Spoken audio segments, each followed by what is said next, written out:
Olá, meus queridos amigos. Espero que todos estejam muito bem. Bom, hoje eu vou falar sobre o capítulo 9 do Evangelho segundo o Espiritismo, das duas bem-aventuranças interpretadas por Kardec e citadas em Mateus 5,5 e 5,9. São elas: bem-aventurados aqueles que são mansos, porque herdarão a terra. E bem-aventurados aqueles que são pacíficos, porque serão chamados filhos de Deus. O que significa bem-aventurados?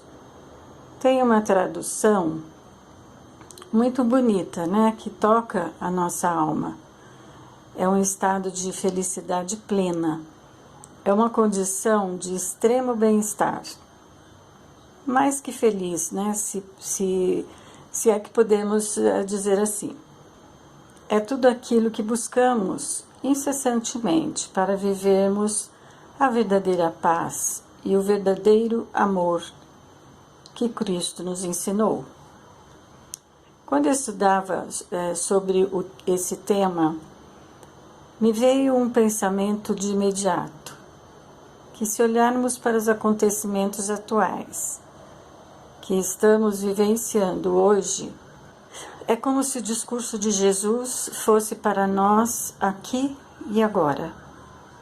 Ele já nos fazia, através de suas máximas, um convite para entendermos a profundidade da nossa própria realidade, da nossa libertação, pois enquanto vivermos em conflitos e buscando riquezas exacerbadas, investindo bilhões em armas bélicas e por aí afora, de que forma poderemos encontrar a paz interior?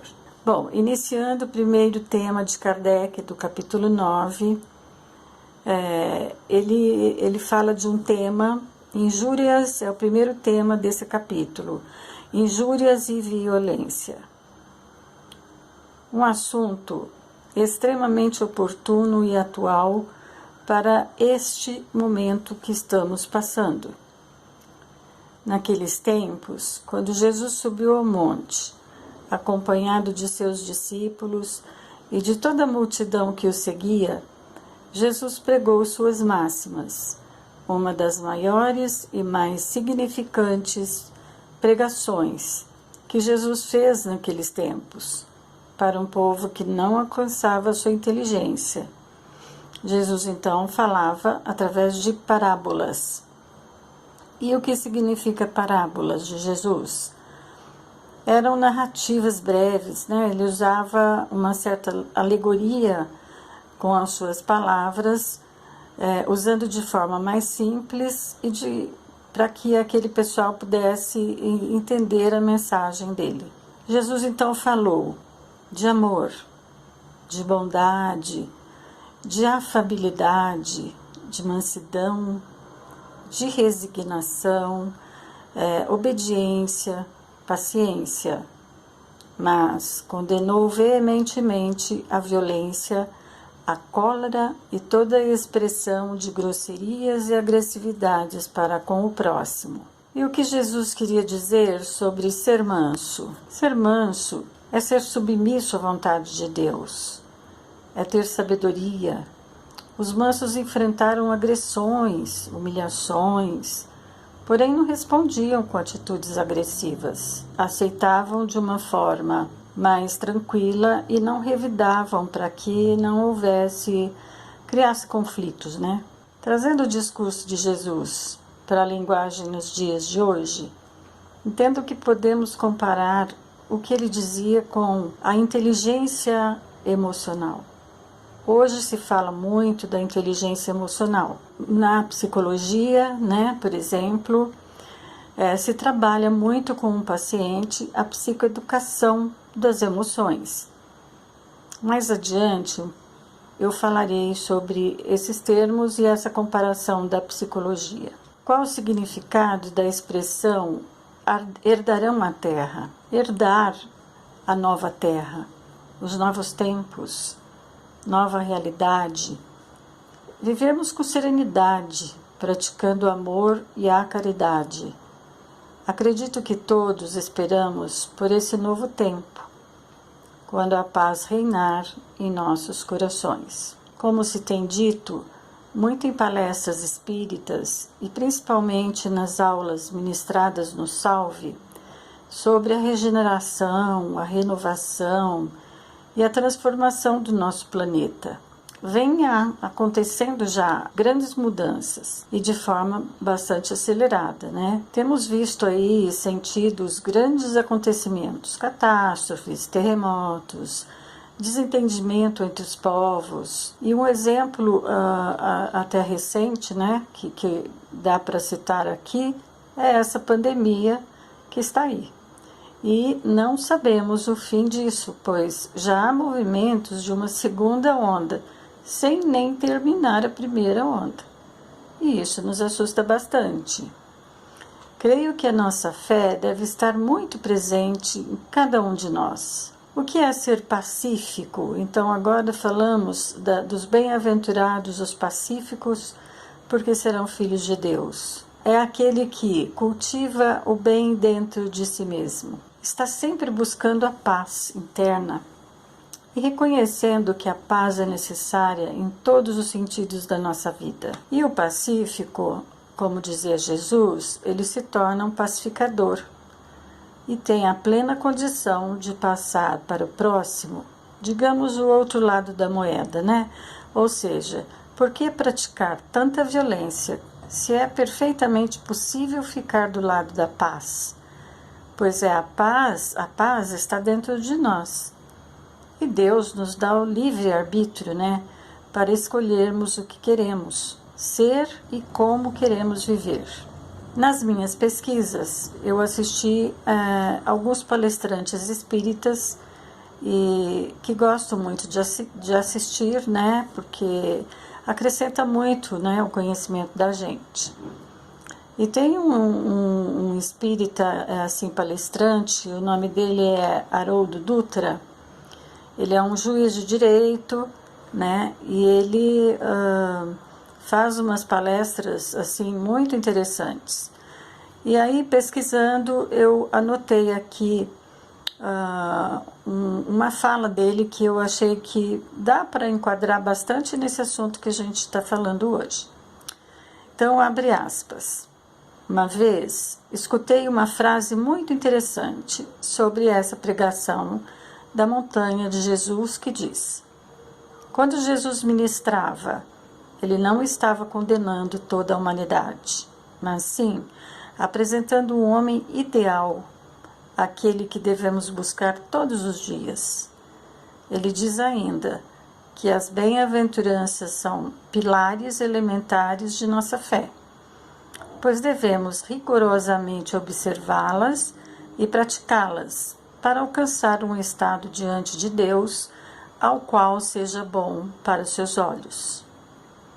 Então fica aqui uma pergunta para refletirmos juntos. Tudo que Jesus disse há mais de 2000 anos, se comparadas com a nossa realidade atual, as nossas atitudes mudaram, ou melhor, evoluíram?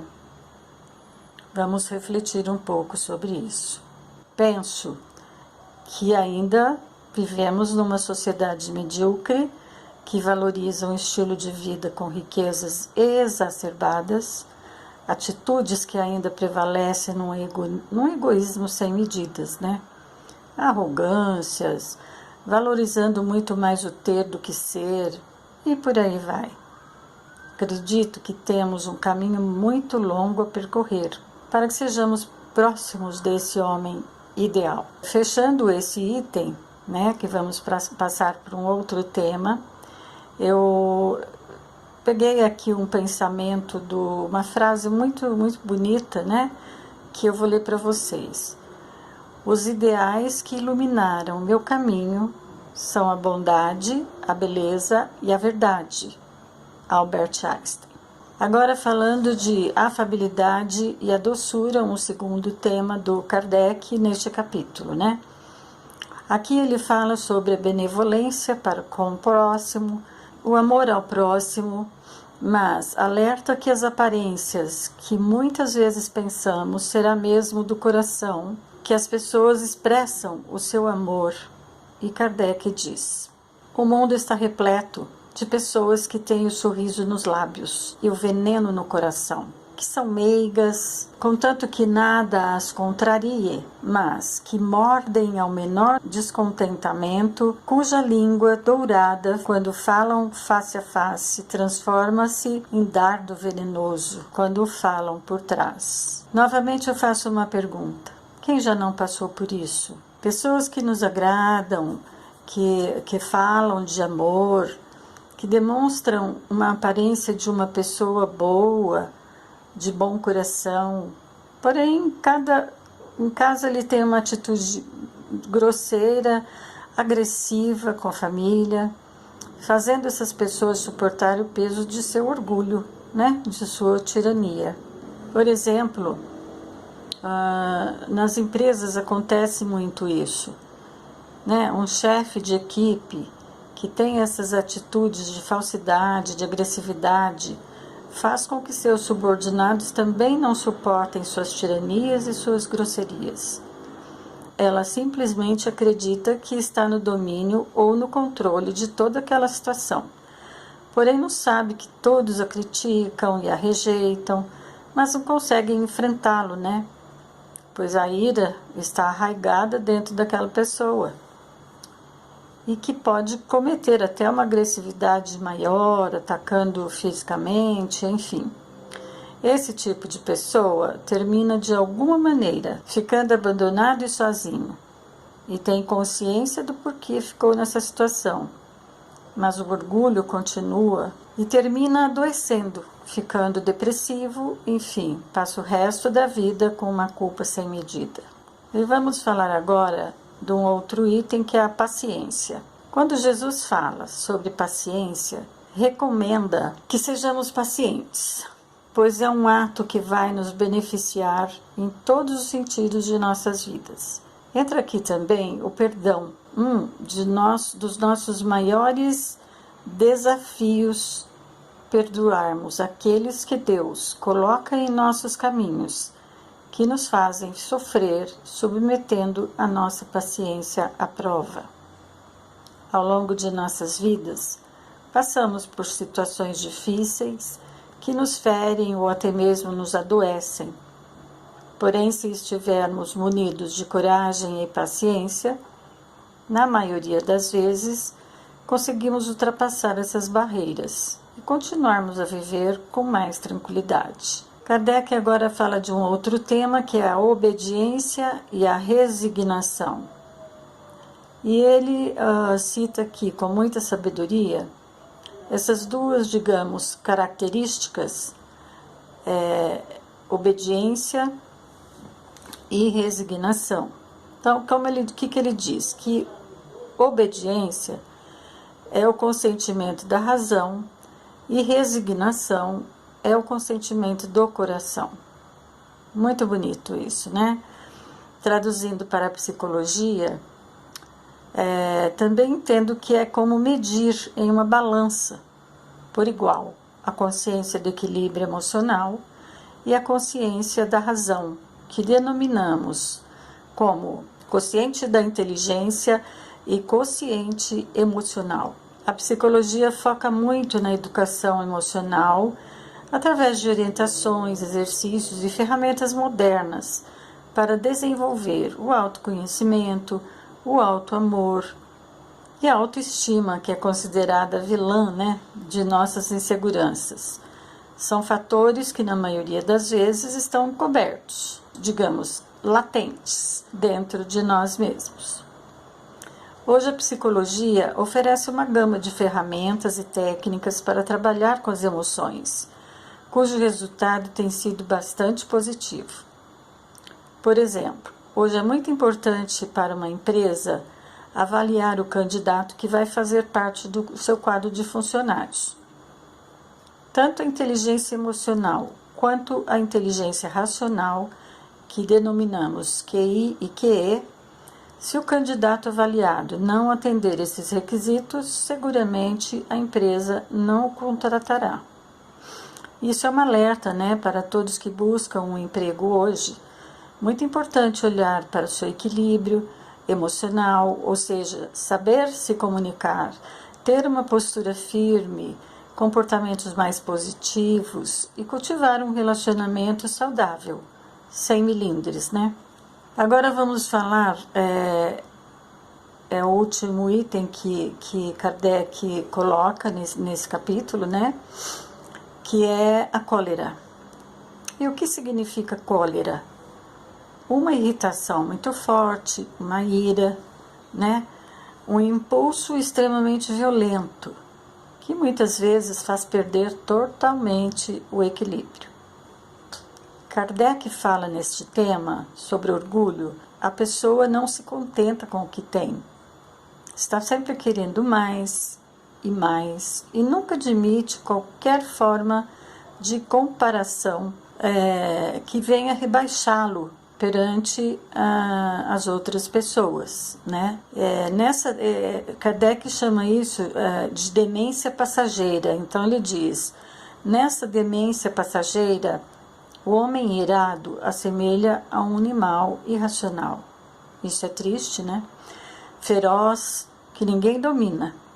Então a cólera ela não invalida algumas qualidades do coração, mas o impede de fazer o bem, o impede de tratar as pessoas bem, né?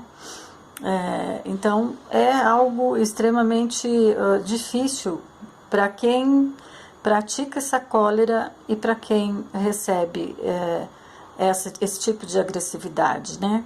O indivíduo que não controla seu estado emocional, ele compromete o quê? A sua própria vida, pois é a sua primeira vítima, né?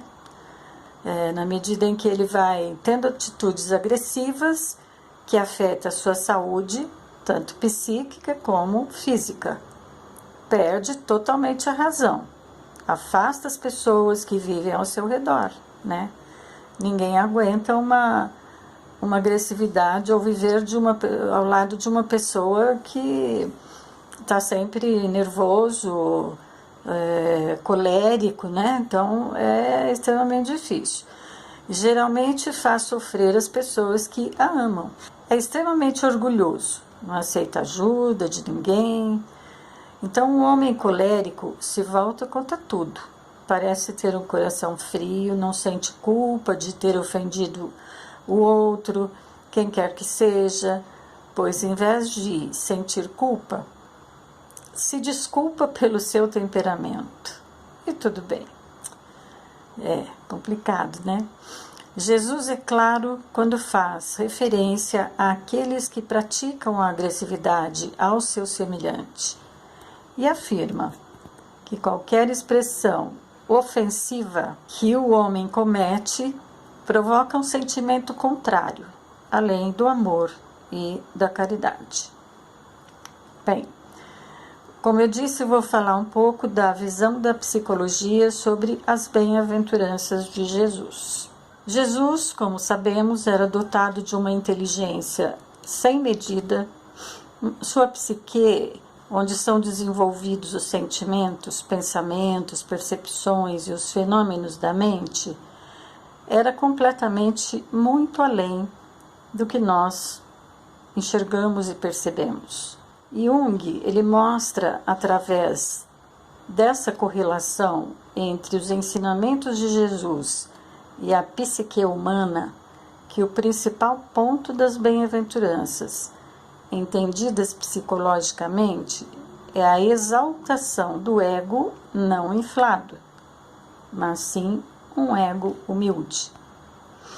Então hoje a psicologia ela traz muitas contribuições para auxiliar, né, e ensinar as pessoas a olharem para dentro de si mesmas, cuidarem da sua autoestima, valorizarem seus feitos, entenderem que nossos comportamentos estão no comando de nossos pensamentos, que existem técnicas e ferramentas modernas que a psicologia traz grandes ensinamentos para aqueles que buscam a sua transformação, né? Para que se sinta melhor, para que às vezes não sabe lidar com determinada situação e vai aprender, né, com os ensinamentos, buscando o autoconhecimento, né, estudando sobre o autoconhecimento, que hoje em dia é muito importante. Enfim, vai buscar a transformação de suas vidas para poderem viver com mais tranquilidade e paz interior. Bom, finalizo aqui então com a grande mente de Jesus, que diz: eu sou o caminho, a verdade e a vida. Ninguém vem ao Pai a não ser por mim. Muito obrigada, gratidão a todos.